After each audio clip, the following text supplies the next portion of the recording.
To apply clear hard wax oil, you need to brush around the edges first, follow the grain of the wood and feather in the edges of your brushing so you don't get any hard lines. Coat the room in sections with your roller working towards the door.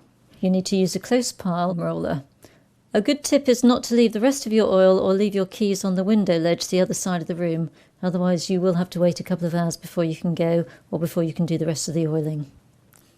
You need to be careful to work to the edge of the board in each of the sections you're working in, and that prevents lines appearing down the middle of the boards.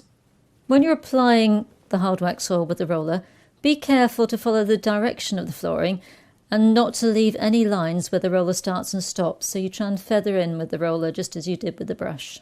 Don't apply a thick coat of oil. Thicker isn't better in the case of hard wax oil, it just makes it more prone to scratching. Only apply 2 coats of hard wax oil. You don't need more than 2 coats, although you will need to maintain those 2 coats. For the drying of the hard wax oil, once you've finished coating the floor, you need some movement of air to help the drying. For areas that get a lot of heavy-duty wear, it's a good idea if you're using Treatex hard wax oil to mix a hardener in with the oil. This creates a harder surface which cures through a chemical reaction, not through air movement. Once you've finished oiling your floor, it's important to realise that you will need some ongoing maintenance to keep your floor looking good.